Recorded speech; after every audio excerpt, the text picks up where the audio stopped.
Tout commença par un aboiement si puissant qu'il figea tout le commissariat de Lyon. Les agents se reculèrent terrifiés, car le berger allemand dans le coin n'était pas un chien ordinaire. On le connaissait comme le plus agressif de toute la brigade cynophile.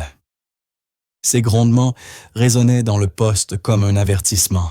« N'approchez pas !» Aucun maître chien n'avait réussi à le calmer. Toutes les tentatives avaient échoué. Autrefois le plus loyal chien policier de la force, il était devenu imprévisible après avoir perdu son maître lors d'une opération tragique.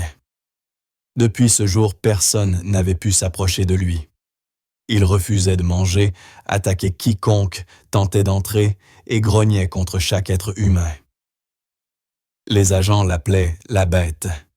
Mais un après-midi, alors que tout espoir semblait perdu, une petite fille en robe rose s'avança droit vers sa cage, un sourire aux lèvres. Les policiers crièrent pour qu'elle s'arrête.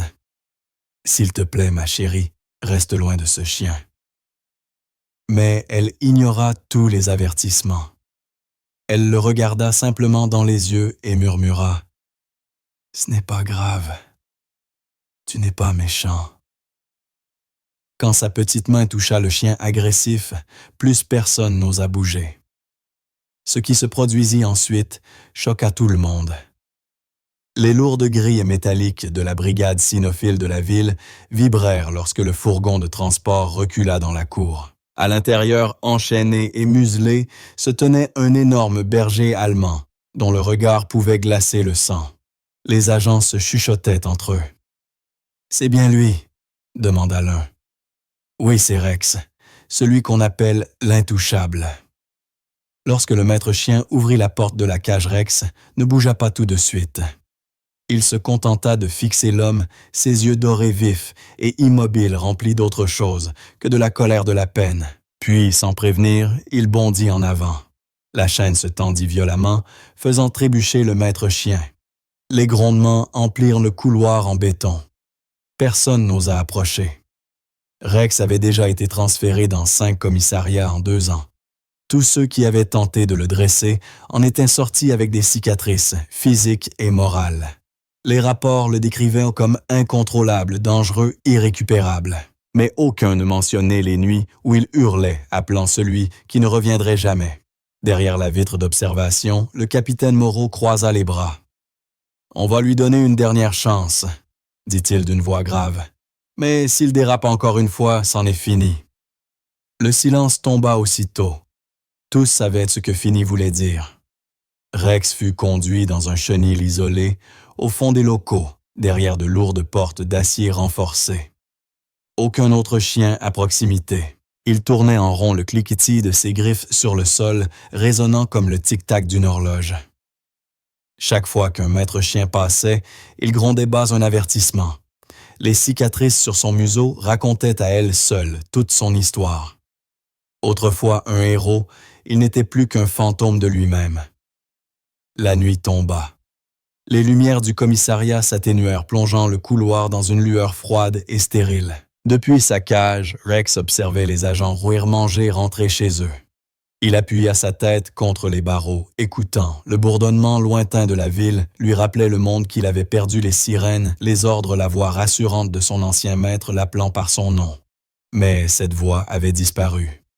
Un éclair déchira le ciel, le faisant sursauter.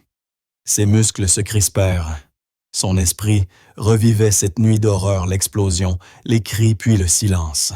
Il laissa échapper un grondement profond et lugubre qui résonna dans le couloir vide. Tous craignaient Rex pour son agressivité. Mais s'ils avaient regardé de plus près, ils auraient vu la vérité, sa fureur ne venait pas de la haine. Elle venait du chagrin. Et personne, pas une seule âme, n'avait jamais osé traverser cette douleur. Jusqu'au jour où quelqu'un le ferait, 2 semaines plus tard. Plus tard, les sirènes hurlèrent dans le brouillard du petit matin, alors qu'un fourgon de transport de la police nationale s'arrêta devant le commissariat de Lyon. À l'intérieur, Rex reposait enchaîné encore une fois immobile, le regard fixé sur le mince rayon de lumière filtrant entre les barreaux. Le conducteur jeta un coup d'œil à son collègue. « Tu es sûr de ce transfert? Ce chien n'est pas comme les autres. » Le second haussa les épaules mal à l'aise. Ordre du ministère. Lion a de meilleures installations. Si quelqu'un peut le sauver, c'est ici. Lorsque les portes s'ouvrirent, une tension muette parcourut la cour. Les agents se rassemblèrent, observant les 2 maîtres chiens en tenue de protection conduire Rex dehors. Son épaisse fourrure frémissait à chaque pas, ses muscles bandés, la tête basse. La muselière brillait sous la lumière du jour et son grondement sourd et continu ressemblait à un orage lointain. « Reculez », lança un maître chien. Il n'aime pas le contact visuel. Les oreilles de Rex se rabattirent tandis qu'il scrutait son nouvel environnement. Tout ici était neuf odeurs, son visage. Il ne faisait confiance à rien. Le vent portait des traces d'huile, d'armes de café et de diesel. Des senteurs familières, mais désormais sans signification. À l'intérieur, le capitaine Moreau réunit son équipe. Ce chien a été transféré pour cause d'agressivité extrême. Le dernier maître chien a été gravement blessé. Vous l'observerez, mais personne ne pénètre dans le chenil sans autorisation. Un murmure parcourut le groupe. « Alors pourquoi le garder ?» demanda un jeune agent. Le capitaine fronça les sourcils. « Parce qu'il n'est pas qu'un chien. C'était le meilleur de la brigade cynophile, avant que tout ne bascule. » Le silence qui suivit était lourd, plein de respect et de crainte. Rex fut conduit vers l'aile, renforcé, le cliquetis de ses griffes résonnant sur le sol poli. En traversant le couloir, Rex apercevait d'autres chiens calmes, obéissants, la queue battant doucement quand leur maître passait devant eux. Certains grognaient à peine, sentant la tension qui émanait de lui. Mais Rex ne réagissait pas. Il avait construit autour de lui des murs plus hauts que n'importe quelle cage. Lorsque la porte se referma derrière lui dans un claquement métallique, il baissa la tête et s'assit dans un coin, son visage englouti par l'ombre. Dehors, les agents échangèrent des regards inquiets. « Ce n'est pas un chien », marmonna l'un d'eux. « C'est une bombe à retardement. » Personne ne savait qu'à l'intérieur de cette carapace vivait un cœur loyal brisé, qui n'attendait qu'une raison de faire confiance de nouveau. Et cette raison était déjà en route. Le soleil du matin filtrait à travers les hautes fenêtres vitrées du commissariat de Lyon, se reflétant sur les insignes polis et les tasses de café fumantes. Le lieutenant Marc Delaunay était assis à son bureau, feuilletant un dossier mince marqué « Transfert, brigade cynophile ». Un nom Rex. Son front se plissa davantage à chaque page tournée. Les mots incontrôlables, attaques, multiples blessures du maître chien lui sautaient aux yeux comme des signaux d'alerte. Il referma le dossier d'un soupir. « Pas encore », murmura-t-il. Marc travaillait avec des chiens policiers depuis plus de 10 ans. Il en avait formé parmi les meilleurs renifleurs de stupéfiants détecteurs d'explosifs pisteurs. Tous avaient été courageux et loyaux. Mais il connaissait aussi l'autre face, celle des chiens, brisés par le traumatisme hanté au point de ne plus pouvoir revenir au service. Et d'après tout ce qu'il lisait, Rex n'était pas seulement brisé. Il était perdu. Le capitaine Moreau entra le visage fermé. « Marc, » dit-il, en posant une main sur son épaule, « j'ai besoin que tu l'évalues. » Marc leva brusquement les yeux. « Capitaine, avec tout le respect, je ne me porte pas volontaire pour un suicide. » « Tu as lu son dossier. »« Oui, mais tu es le seul maître chien avec assez d'expérience pour lui donner une chance. Toutes les autres ont trop peur d'approcher sa cage. » Marc s'adossa à sa chaise, le regard perdu par la fenêtre. La ville bourdonnait de sirènes, mais lui n'entendait que l'écho de ses propres souvenirs, le jour où son ancien partenaire canin Shadow avait été abattu en service. Il s'était juré de ne plus jamais s'attacher. Perdre un compagnon une fois avait suffi. Le perdre à nouveau serait impossible. Pourquoi prendre ce risque? Il est imprévisible, finit-il par dire. S'il ne peut pas être rééduqué, il représente un danger pour tout le monde. Moreau hésita. Peut-être, mais peut-être qu'il est simplement incompris. Il baissa la voix. J'ai vu des chiens comme lui. en colère, repliés, terrifiés. Ils n'ont pas besoin d'être dominés. Ils ont besoin qu'on les écoute. Marc ne répondit pas. Il fixa encore la photo du dossier. Rex, les crocs serrés derrière la muselière, les yeux brûlants d'un mélange de rage et de douleur. Puis il referma la chemise et se leva. « Je vais aller le voir, » dit-il calmement. « Mais je ne promets rien. » En marchant vers le couloir de la brigade cynophile, une étrange appréhension lui serra la poitrine. Il ne le savait pas encore, mais cette rencontre allait changer deux vies à jamais. Le bourdonnement doux des néons remplissait la salle d'observation. Marc se tenait derrière la vitre blindée regardant Rex tourner en rond dans son box.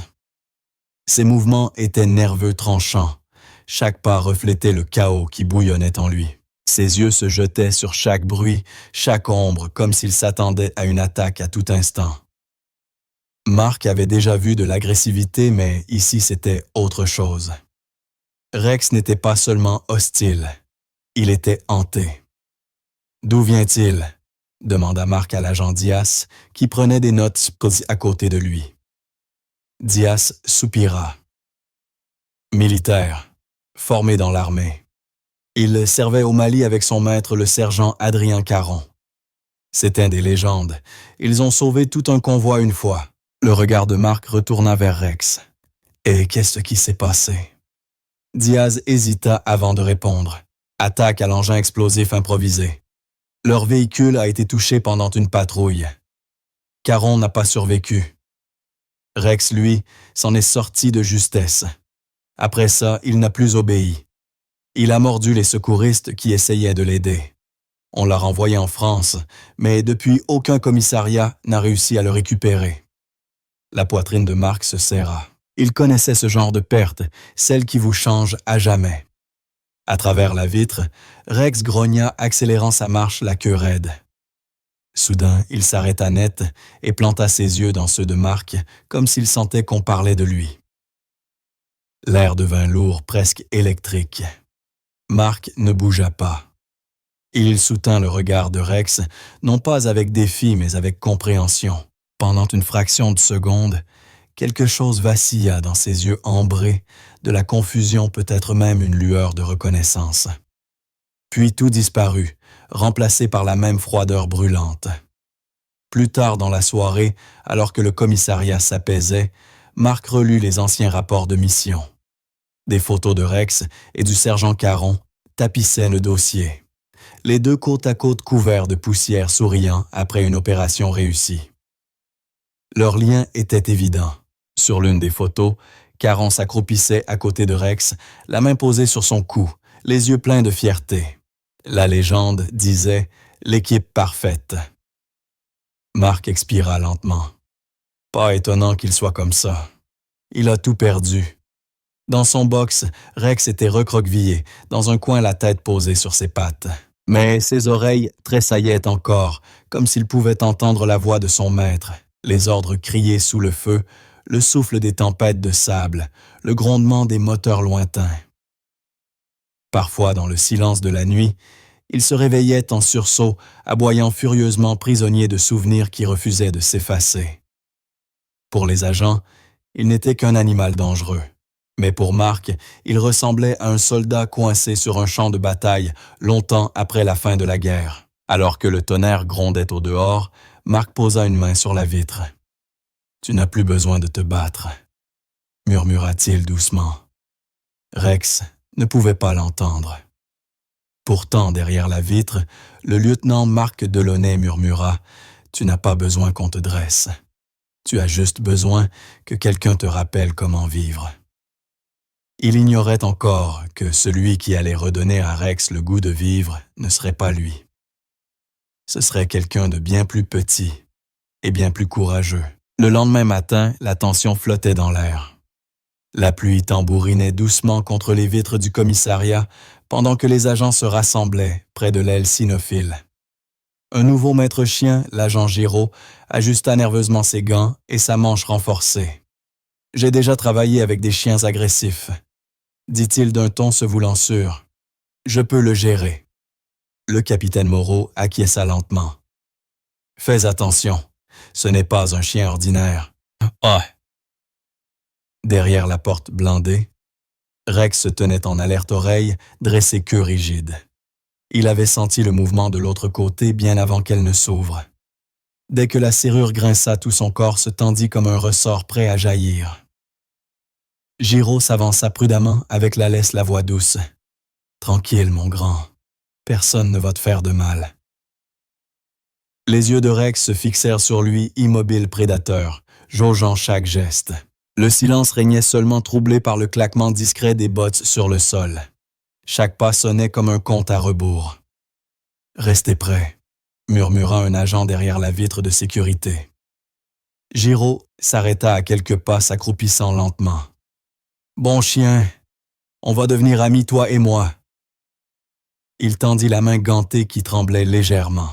C'était l'erreur. Rex bondit. Le bruit des chaînes claqua dans l'air. Ses crocs heurtèrent la muselière dans un grondement si violent qu'il fit vibrer les murs.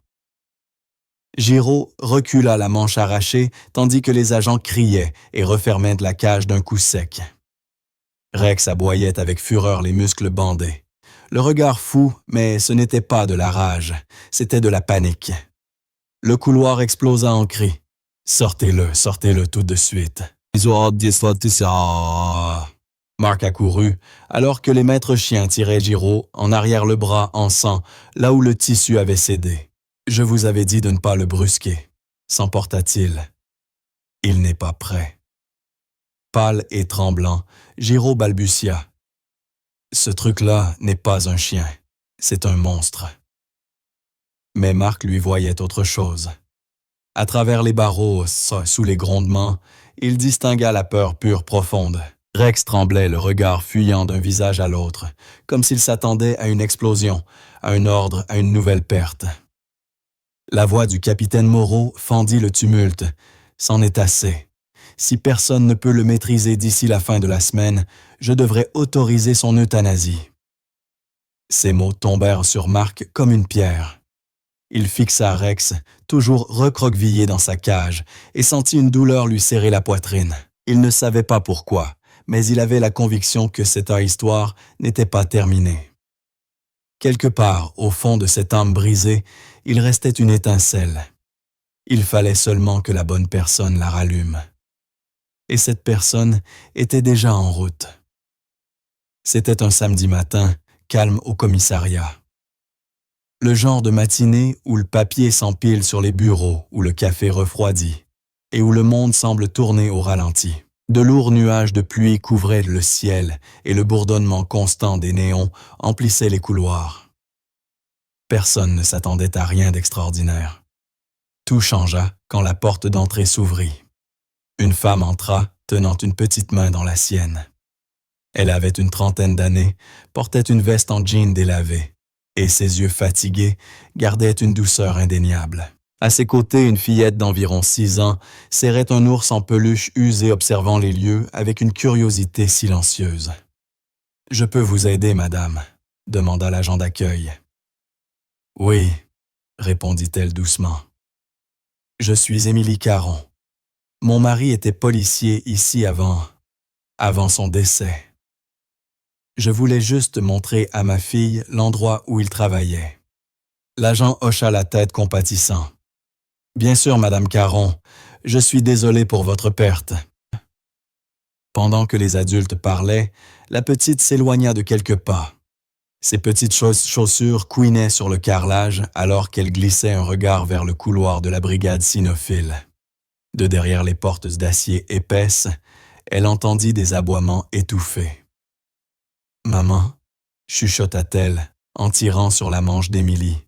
« Il y a des chiens ici. » « Oui, ma chérie, des chiens policiers, mais on ne peut pas entrer d'accord. » « D'accord. » Pourtant, ses yeux restèrent fixés sur le couloir.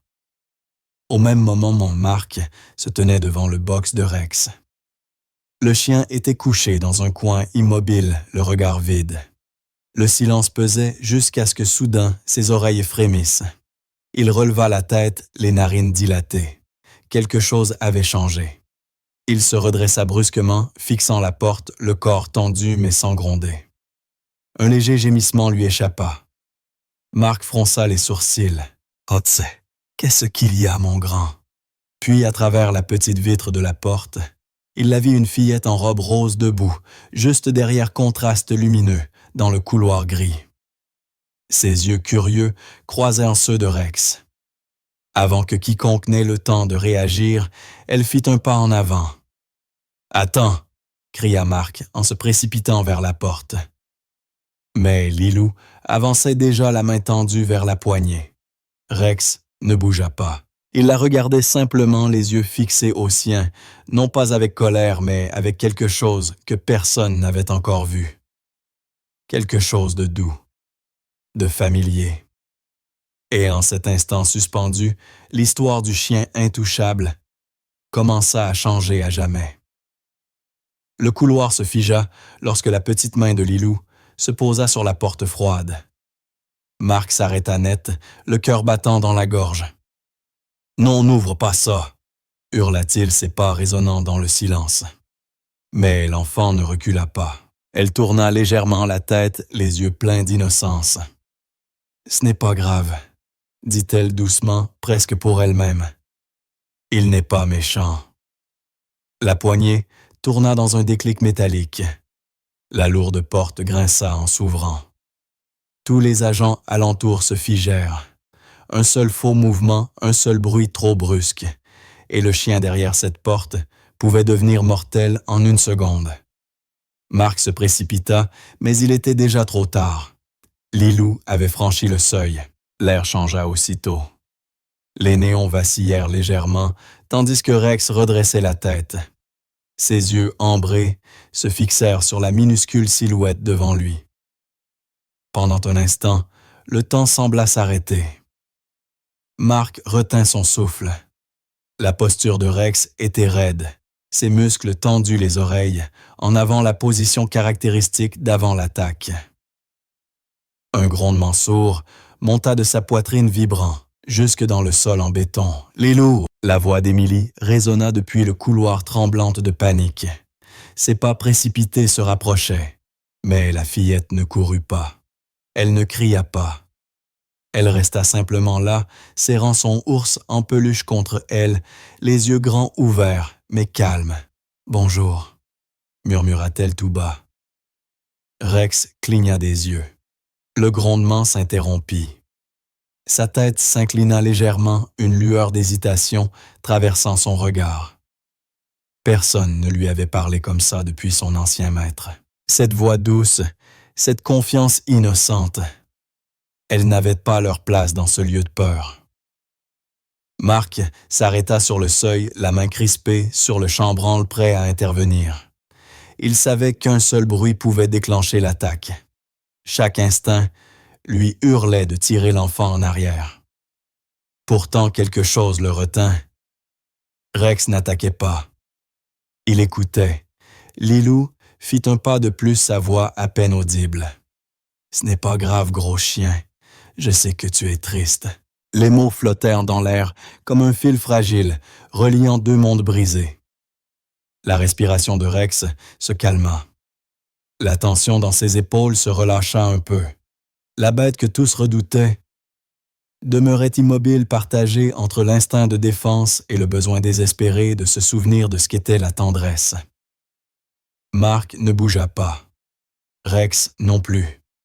Toute la pièce retenait son souffle. Pour la première fois depuis des années, quelqu'un regardait le chien intouchable et ne voyait pas un monstre, mais une âme. L'air du chenil semblait lourd, saturé de crainte et d'incrédulité. Les agents massés derrière la vitre restaient figés muets. Aucun n'osait respirer trop fort. Tous fixaient la petite fille à quelques mètres seulement du chien, le plus redouté de la brigade. Les muscles de Rex étaient tendus. Sa poitrine se soulevait à petits intervalles rapides. Ses oreilles frémissaient, ses narines palpitaient, tandis qu'il observait la fillette. Tout son instinct lui criait de se méfier. Et pourtant, quelque chose dans sa présence le fit hésiter. Lilou fit un pas minuscule. Ses chaussures couinèrent sur le carrelage. Elle pencha la tête, la voix tremblante mais bienveillante. « Tu n'es pas méchant, hein? Tu as juste peur. » Rex cligna des yeux déconcertés. Pas de cri, pas d'ordre, pas de peur. Seulement cette voix douce, semblable à celle qu'il avait autrefois entendue dans le désert, au son familier d'un bon chien, dit avec amour. Derrière la vitre, le cœur de Marc battait si fort qu'il en entendait le rythme dans ses oreilles. Il voulait foncer la saisir, mais il s'arrêta. Le regard de Rex avait changé. La dureté s'effaçait, remplacée par quelque chose d'incertain, presque enfantin. Lilou s'accroupit lentement et posa son ours en peluche au sol. « Regarde, » dit-elle en le poussant un peu vers lui. « Lui aussi, il est gentil. Tu peux le sentir si tu veux. » Rex inclina encore la tête. Sa queue bougea à peine, non pas en signe d'agression, mais d'hésitation. Puis prudemment, il fit un pas. Le cliquetis de ses griffes résonna sur le sol. La lumière accrocha le métal de la muselière. Toute la brigade retint son souffle. Lilou sourit. « Bravo, mon grand. » Sa petite main tremblante se tendit et se posa doucement contre les barreaux glacés. Rex se figea. Un battement de cœur. Rien d'autre. Puis il abaissa la tête. Dans un souffle tremblant, il pressa son museau contre les doigts de la fillette. Un gémissement à peine audible s'échappa de sa gorge. Si faible, si fragile, qu'il transperça toutes les barrières entre eux. Un chœur d'exclamations jaillit derrière la vitre. Les yeux de Marc s'écarquillèrent. La bête qui terrorisait tous les agents venait de laisser une enfant la toucher. Rex ferma les yeux comme s'il se rendait à un souvenir, à une caresse, qu'il croyait perdue à jamais. Et dès cet instant, quelque chose en lui commença à guérir. Pendant plusieurs secondes, personne ne parla. Les agents restèrent figés, les yeux écarquillés. La pièce d'ordinaire emplie de grognements. Et d'ordre baignait maintenant dans un silence chargé de respect. Marc expira lentement, toujours fasciné derrière la vitre blindée. « Ce n'est pas possible, » murmura-t-il. Dans le box, Lilou riait doucement ses doigts, caressant encore la muselière de Rex. L'énorme chien, autrefois incontrôlable, demeurait immobile comme une statue, sauf pour un détail, le léger battement de sa queue. Hésitant timide, comme s'il ne savait pas encore s'il avait le droit d'être en paix. « Lilou !» La voix d'Émilie brisa le charme en éclats. Essoufflée, elle atteignit enfin la porte, la panique dans les yeux. « Chérie, recule. C'est un chien dangereux. » Lilou se retourna rayonnante. « Non, maman, il n'est pas dangereux. Il est triste. » Émilie se figea. Son souffle se coupa lorsqu'elle vit l'animal, que tout le monde craignait debout, devant sa fille, le regard apaisé comme jamais. Marc ouvrit lentement la porte, la main posée près de sa seringue, de tranquillisant par précaution. « Doucement, » dit-il à Émilie d'une voix apaisante. Pas de geste brusque. Mais Rex ne lui accorda même pas un regard. Ses yeux restaient rivés sur Lilou. Quand la fillette fit demi-tour pour sortir, il poussa un gémissement plaintif, un son si doux qu'il fit frissonner toute la salle. Ce n'était pas de l'agressivité, c'était du manque. Marc le remarqua aussitôt. « Il ne veut pas qu'elle parte, » murmura-t-il. Cet après-midi-là, après le départ d'Émilie et de Lilou, il resta seul dans la salle d'observation, à revoir encore et encore les images des caméras de sécurité. Le moment où Rex s'était figé, celui où son regard avait changé, où il avait abaissé la tête. Il avait dressé des dizaines de chiens policiers, étudié d'innombrables cas de comportement, mais jamais il n'avait rien vu de tel. Rex n'avait pas réagi à la petite, comme à une étrangère, ni même comme à un maître. Il avait réagi, comme s'il la reconnaissait. Marc se pencha sur l'écran et mit la vidéo en pause, au moment précis où Rex pressait son museau contre les doigts de l'enfant. Son souffle se coupa. Dans ses yeux, il y avait quelque chose d'indéniable, la douleur et l'amour entremêlés. « Qu'est-ce que tu as vu en elle, mon grand ?» murmura-t-il pour lui-même. Pour la première fois depuis l'arrivée de Rex, Marc sentit quelque chose basculer. Ce n'était plus un simple dossier à résoudre. C'était un mystère écrit dans le langage du cœur. Et au fond de lui, il savait qu'il devait les laisser se revoir. Le lendemain matin, le commissariat bruissait de rumeurs. L'histoire de la fillette qui avait touché le chien intouchable s'était répandue comme une traînée de poudre. Les agents repassaient la vidéo sans cesse, secouant la tête d'incrédulité. Certains parlaient de miracle, d'autres de chance. Mais Mark savait que c'était autre chose. Il n'arrivait pas à se défaire de l'image des yeux de Rex quand Lilou était parti, cette tristesse profonde, comme s'il venait de perdre encore une fois quelque chose de précieux. Contre tout le protocole, il prit une décision. « Laissez-la revenir », dit-il au capitaine Moreau. Le capitaine le fixa stupéfait. « Tu es fou. » Cette gamine était à 2 doigts d'y laisser sa main. « Je sais », répondit Mark d'une voix ferme. « Mais elle ne l'a pas fait. Il lui fait confiance. Si on a la moindre chance de l'apaiser, il faut tenter. » Moreau soupira longuement. « Très bien. Une seule visite, sous surveillance. » L'après-midi, Émilie et Lilou revinrent. Dès que Rex la vit, tout changea. Ses oreilles se dressèrent, sa queue se souleva légèrement, et pour la première fois depuis des mois, ses yeux retrouvèrent de la vie.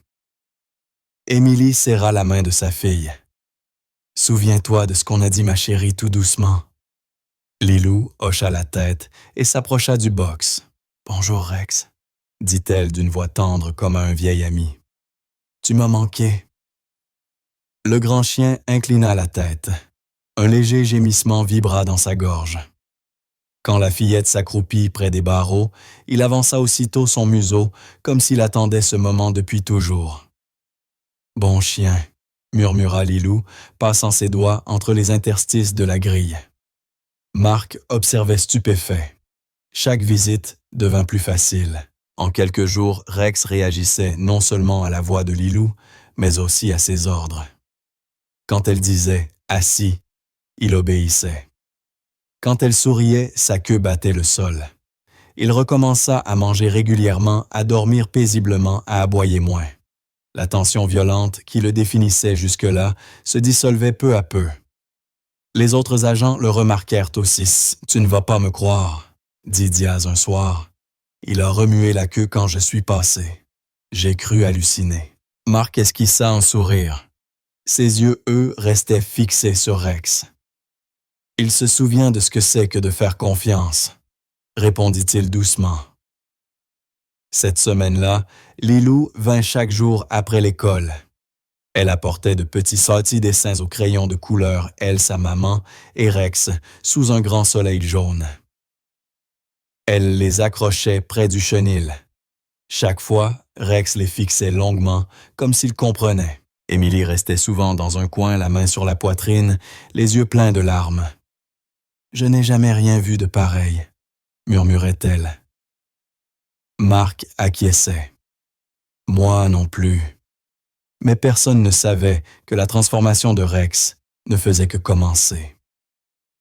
Sous cette relation fragile se cachait quelque chose de plus profond, un lien inscrit dans le destin, prêt à révéler une vérité que nul n'aurait imaginée. Les jours devinrent des semaines, et le lien entre Lilou et Rex se renforça au-delà de toute explication. L'ancien chien policier, jadis féroce, attendait désormais chaque matin, près de la grille, les oreilles dressées, la queue tapotant le sol dans un rythme discret. Dès que les pas légers de la fillette résonnaient dans le couloir, tout son être se détendait. Mark ne pouvait plus le nier. Rex guérissait. Pourtant, quelque chose dans cette connexion le troublait. Il y avait dans la façon dont le chien la regardait une familiarité étrange, comme s'il la connaissait déjà, d'une autre vie. Un soir, bien après que le commissariat se soit vidé, Mark était encore à son bureau, feuilletant les anciens dossiers militaires de Rex. Le dossier jauni portait les marques de multiples transferts. La plupart des documents relataient des missions, des observations comportementales, des citations honorifiques. Mais tout au fond, il trouva une photo pliée. Il la déplia avec précaution. C'était une image du sergent Adrien Caron agenouillé à côté d'un Rex plus jeune au regard vif.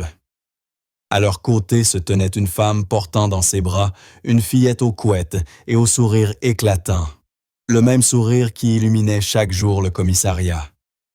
Le cœur de Marc s'arrêta. Il retourna la photo. Au dos d'une écriture soignée, on lisait « Rex, le partenaire courageux de papa ». Avec amour, Lilou.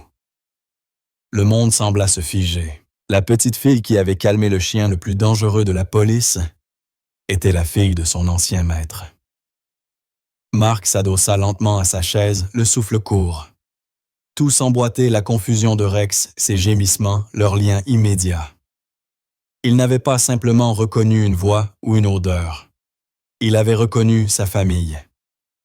Le lendemain matin, Marc trouva Émilie dans le hall comme à son habitude.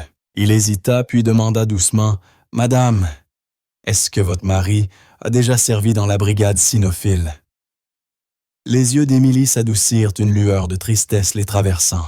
« Oui, Adrien Caron. Il est mort en mission à l'étranger. » Marc expira lentement, la gorge serrée.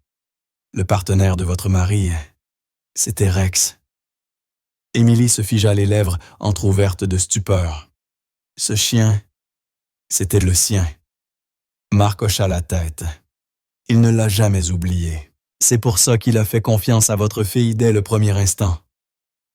Les yeux d'Émilie se remplirent de larmes. Elle tourna la tête vers le couloir à cet instant précis. Lilou était agenouillé près du box, riant doucement, pendant que Rex appuyait sa tête contre les barreaux. « Il se souvient de nous », murmura-t-elle d'une voix tremblante. Et pour la première fois depuis des années, Rex leva les yeux, non pas avec peur, ni avec douleur, mais avec la reconnaissance de la seule famille qui lui restait. Cette nuit-là, la ville fut engloutie par une tempête d'une rare violence. La pluie martelait les toits, le vent hurlait dans les rues désertes, et le tonnerre roulait comme un champ de bataille lointain. Les sirènes d'alerte retentissaient dans tout Lyon, demandant aux habitants de rester à l'abri. Mais au commissariat, un cœur ne trouvait pas le repos, celui de Rex. Le premier coup de tonnerre le fit sursauter. Ses oreilles se dressèrent. Son corps trembla. L'éclair illumina les murs d'une lumière blanche et crue. Le bruit le ramena brutalement à un souvenir. Le désert, l'explosion, le cri de son maître. Il se mit à tourner en rond, haletant, gémissant, les griffes raclant le sol. L'agent Diaz, de garde cette nuit-là, aperçut la scène sur les caméras. « Marc, ton chien perd les pédales, là. » Marc, déjà en route, attrapa sa veste. « C'est l'orage, » grommela-t-il. « Il ne supporte pas les bruits violents. Réaction traumatique. » Mais avant qu'il n'atteigne l'aile cynophile, un nouvel éclair frappa tout près. Le tonnerre qui suivit fit trembler le bâtiment. Pris de panique, Rex bondit contre la porte du chenil. Le verrou céda sous sa force colossale et la porte s'ouvrit à la volée. En quelques secondes, il disparut, une ombre de fourrure et de peur engloutie par la tempête. Quand Marc arriva, la cage était vide. La pluie s'engouffrait déjà dans le couloir par la porte battante. « Bon sang, Rex !» cria-t-il, s'élançant dans la nuit. Pendant ce temps, de l'autre côté de la ville, Émilie et Lilou rentraient d'une course tardive. Leur voiture s'immobilisa près d'un vieux pont. La pluie tombait à torrents. Émilie tourna la clé dans le contact. « Rien. On va attendre que ça passe, d'accord », dit-elle, essayant de garder son calme. Mais Lilou regardait par la vitre embuée, les yeux grands ouverts. « Maman » chuchota-t-elle. « Rex est dehors. » Émilie cligna des yeux. « Chérie, ce n'est que la tempête. » Avant qu'elle n'ait fini, une ombre surgit dans les éclairs.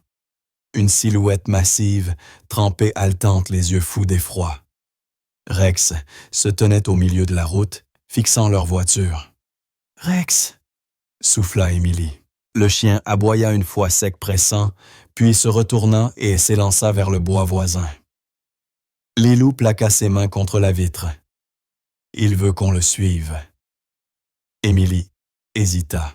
« Lilou, non. » Mais la fillette avait déjà ouvert la portière et s'était engouffrée sous la pluie. « Lilou !» hurla Émilie en courant derrière elle. Le sol glissant, la fit trébucher, la boue s'accrochait à ses chaussures. Les éclairs ébranlent le ciel, pendant que Lilou disparaissait derrière un amas d'arbres renversés. Rex. Sa voix résonna faiblement dans la tempête. Au même moment, la radio de police de Marc grésilla. Signalement enfant disparu près du pont de l'Est. Possible lien avec le K9 évadé. Le sang de Marc se glaça. Il appuya sur l'accélérateur. Quelque part dans ce chaos, une fillette terrifiée et un chien brisé couraient droit dans le cœur de la tempête. Et le destin allait mettre leur lien à l'épreuve comme jamais. La pluie redoublait, les arbres pliaient sous le vent. Les éclairs éventrèrent le ciel. La voiture de police de Marc fendait les rues inondées, les pneus éclaboussant des gerbes d'eau. Ici, le lieutenant Delaunay. Je me dirige vers le pont de l'Est. Enfant porté disparu, chien policier, policier en fuite. Reçu, répondit la centrale. Attention, effondrement, signalé près de la lisière du bois. Marc serra les dents et accéléra encore. Tiens bon, Rex, ne fais pas de bêtises. Au fond de la forêt, Lilou trébuchait dans la boue, sa robe rose détrempée. Rex, cria-t-elle la voix tremblante. Où es-tu? Un aboiement répondit lointain mais net.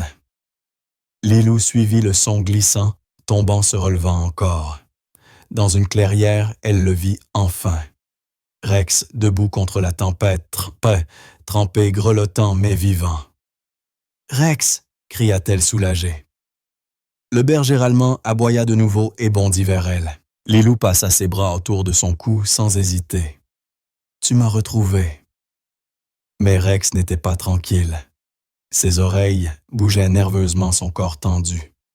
Il aboya de nouveau tourné vers l'arrière. L'éclair illumina la scène, et c'est là qu'elle le vit un tronc d'arbre arraché, suspendu au-dessus d'une pente boueuse.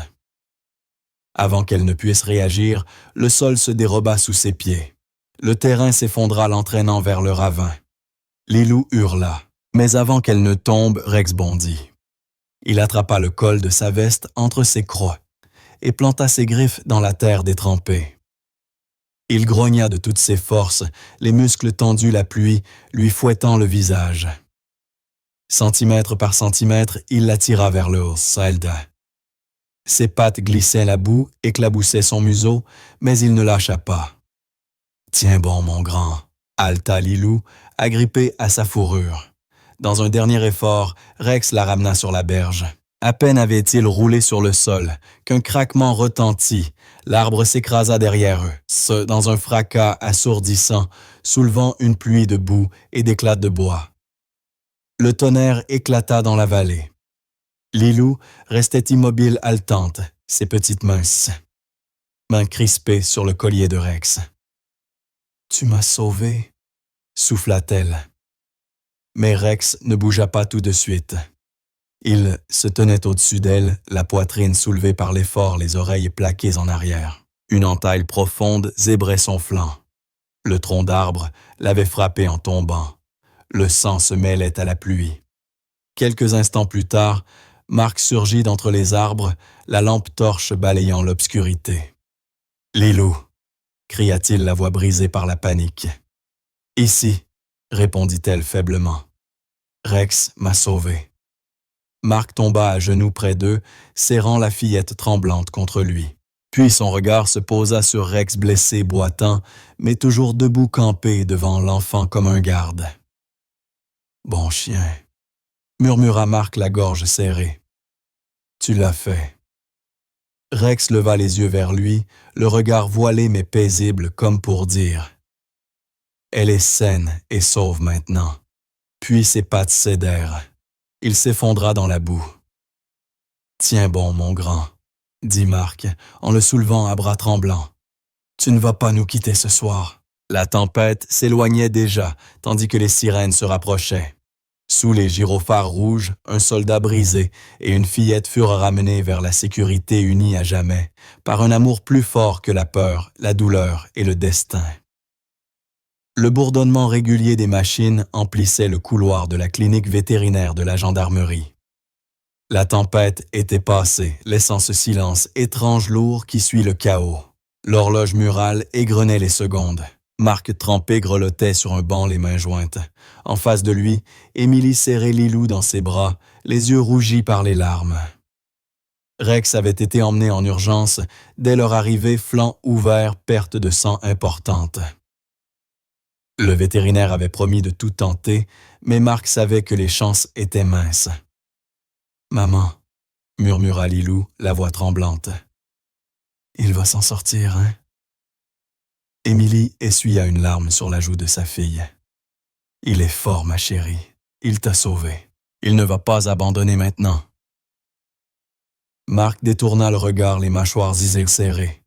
Il avait déjà vu tomber des héros humains et animaux. Mais celui-ci était différent. Celui-ci avait retrouvé une raison de vivre. Et Marc ne pouvait pas supporter l'idée de le perdre à présent. Les heures passèrent lentement. Enfin, la porte s'ouvrit. Une vétérinaire épuisée en blouse tachée de sang sortit. « Il est stable », dit-elle d'une voix douce mais prudente. La plaie était profonde, mais c'est un battant. Il se repose. Lilou bondit sur ses pieds, les yeux pleins d'espoir. « Je peux le voir. » La vétérinaire hésita puis sourit légèrement. « Juste pour une minute. » L'odeur d'antiseptique emplissait la pièce.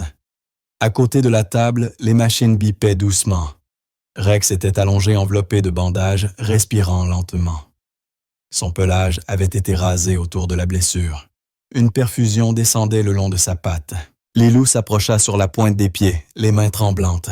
« Coucou, mon grand. »« C'est moi, » murmura-t-elle, la voix brisée. Une oreille de Rex tressaillit. Puis ses yeux s'ouvrirent, d'abord flous puis clairs. Lorsqu'il la vit, sa queue frappa faiblement la table. Marc et Émilie restaient dans l'embrasure de la porte, les larmes aux yeux, tandis que Lilou passait ses bras autour de son cou. « Tu es revenu, » chuchota-t-elle. « Comme papa me l'avait promis. » Rex émit un petit gémissement et posa sa tête contre son épaule. C'était le même son qu'il faisait autrefois, quand le sergent Adrien Caron le calmait durant les longues nuits de patrouille. Émilie porta une main à sa bouche. « Il se souvient. » Marc hocha la tête, la voix rauque. Il n'a jamais oublié. La tempête avait laissé des cicatrices, mais ce qu'elle avait révélé était indestructible, la réunion de deux âmes liées par l'amour, la mémoire et le destin. À l'extérieur, la pluie cessait. Les premiers rayons du soleil traversèrent la fenêtre, illuminant le pelage doré de Rex endormi. Cette fois, il ne dormait plus dans la peur, mais dans la paix, sachant que sa famille l'avait retrouvé. 2 mois plus tard, le monde semblait transformé. La neige tombait doucement sur Lyon, recouvrant les rues d'un voile blanc. La cour du commissariat, autrefois résonnante d'ordres et d'aboiements, baignait dans une chaleur discrète. Autour du mât des drapeaux, un petit groupe d'agents se tenait droit, uniforme impeccable, regard fier. Au centre, Marc-Émilie et Lilou.